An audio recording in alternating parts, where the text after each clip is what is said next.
जय जय श्री राम। आप सभी का जीवन मंगलमय हो। आज की लोगों की जो नियत है, नीतियां हैं, हमारे भारत की नीतियों का निर्धारण करने वाले, पालन करने वाले, या विश्व के नीतियां जो हैं, नियत हैं, वो ऐसी नीतियां हैं, विध्वंसक नीतियां हैं। अगर समय से सजग नहीं हुए तो कुछ ही वर्षों में इस जगत में सृष्टि ही नहीं बचेगी। वही लोग बचेंगे जिनके अंदर आत्मनिर्भरता होगी, आत्मशक्ति होगी, आत्मविश्वास होगा, स्टेमिना होगी। इसलिए आत्मशक्ति, आत्मनिर्भरता कैसे प्राप्त हो, इसके लिए इस वीडियो को अवश्य देखें। अगर आपको अपने आप से प्रेम है, अपनों से प्रेम है, राष्ट्र देश जगत से प्रेम है, तो इस वीडियो को पूरा देख करके समझने का प्रयास करें। जो ऋषियों ने समझाने का प्रयास, संकेत, धर्म के हेतु को, कारण को, उद्देश्य को, संकेत, संदेश, उदाहरण, दृश्य, दृष्टांत प्रस्तुत किए हैं, उसे समझने का प्रयत्न करने की आवश्यकता है। सकल पदारथ है जग माही, कर्महीन नर पावत नाही। संसार में सकल पदार्थ, ये साधन, प्रकृति का साधन, शरीर का साधन, संसार का अर्थ है। लेकिन जो धर्म के काज, धर्म के हेतु कारण को समझता है, जीवन के हेतु कारण को समझता है, वही इन पदार्थों को पार करके शांति लाभ, स्वस्थ लाभ, सहयोग का लाभ प्राप्त करता है। संसार एक गति है, गति एक क्रिया है, लेकिन इस संसार को जिसने पैदा किया है वो गतिमान तो हो कर रहा है संसार को, लेकिन स्वयं उसमें गति नहीं है। इसीलिए वो कर्म बंधनों से मुक्त है, वो शांत उपाय है। और उसकी बनाई हुई सृष्टि जब तक अपने को सिद्ध नहीं करती कि मैं उसी के अनुरूप पूरा जगत है, तब तक शांति नहीं प्राप्त होती।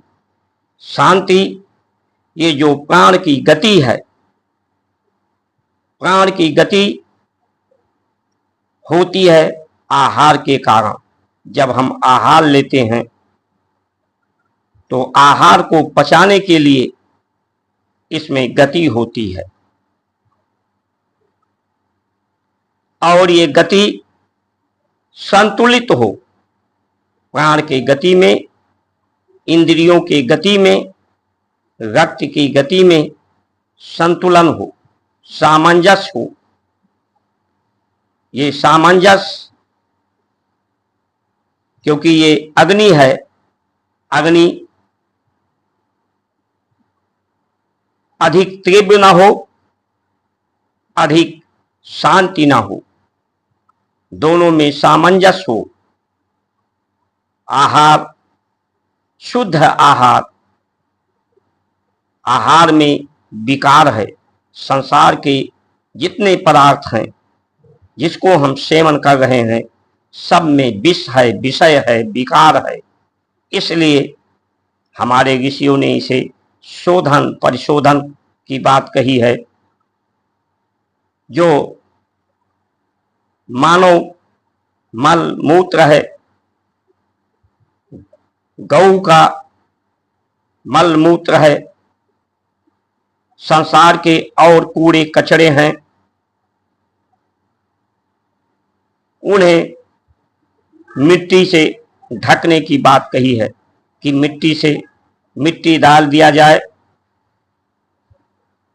30 दिन तक मिट्टी में ढके रहें और 30 दिन के बाद उनका कृषि कार्यों में प्रयोग लाया जाए, खेतों में डाला जाए, खेतों में मिलाया जाए, जिससे धरती की उर्वरा शक्ति और धरती की सहन शक्ति, धारण करने की शक्ति बढ़े और उस अन्न में, आहार में शुद्धता आए।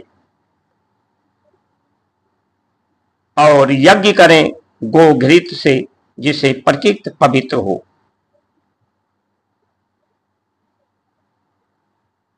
प्राण की गति का संतुलन, जो पदार्थ है इनमें एंजाइम होता है, इसलिए एंजाइम को नष्ट ना करें। एंजाइम जो होता है स्वयं गल जाता है, गला देता है और पचा देता है। इसीलिए आहार को पहले उबाला जाता था।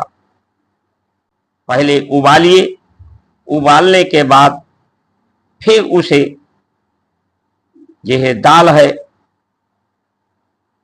धान को उबाला जाता था, उसके बाद में उसे दरा जाता था। इसे उबाल कर लें, अंकुरित करके लें या भून करके लें, जिससे इनका विकार समाप्त हो जाए। और मुंह को जितना अधिक हो सके उतना मुंह को बंद रखें, क्योंकि मुंह खोलने से सिर्फ ये जो शब्द हैं ये सत्य को नहीं बोल सकते। सत्य शब्द को बोल सकते हैं, लेकिन जो यथार्थ सत्य है उसे शब्दों से उसकी व्याख्या नहीं हो सकती। इसलिए जो भी निकलेगा मुख से गंदगी ही निकलेगा, गंदे विचार ही निकलेंगे। इसलिए मुख को जितना अधिक बंद रखोगे, आंख को जितना बंद रखोगे, कानों को जितना बंद रखोगे, संसार में गति जितना कम करोगे, तो ये संसार की आवश्यकताएं ही आपको कम पड़ेंगी। ज्यादा जरूरत ही नहीं पड़ेगी आपको उपयोग करने की संसार को, क्योंकि मुख जब खुलता है तो प्राण की गति तेज होती है और सोच समझ कर बोलना पड़ता है। आप ज्ञानी हैं या नहीं ज्ञानी हैं, आप अगर मुंह बंद रखें तो आपका कोई अंदर क्या है आपके कोई जान ही नहीं सकता। आपकी अंदर की बुराइयां अंदर ही रहेंगी, अज्ञानता अंदर ही रहेगा। इससे विवाद नहीं होगा और आहार की ज्यादा से ज्यादा आपको जरूरत नहीं पड़ेगी। आहार ज्यादा नहीं लेंगे तो प्राण की गति ज्यादा नहीं होगी, गति में संतुलन बना रहेगा। पेट में अग्नि सामान्य बनी रहे अवस्था। आपको ज्यादा जरूरत ही नहीं है अच्छा जीवन के लिए। प्रकृति के सहारे, प्रकृति को ही अपना साधन बनाइए जीवन का। प्रकृति के नियमों का पालन करिए। दिन में ऊर्जा होती है, दिन में काम करिए, रात में आराम करिए, रात में भोजन या कोई काम मत करिए। प्रकृति के नियमों का पालन करिए।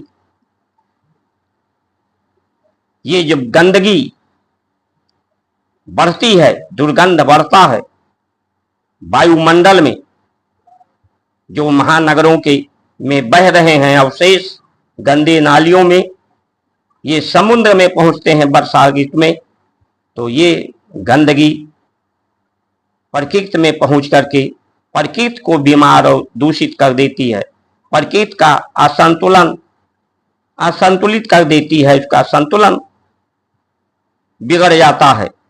प्रकृति के संतुलन बिगड़ने से जीवन का संतुलन बिगड़ जाता है।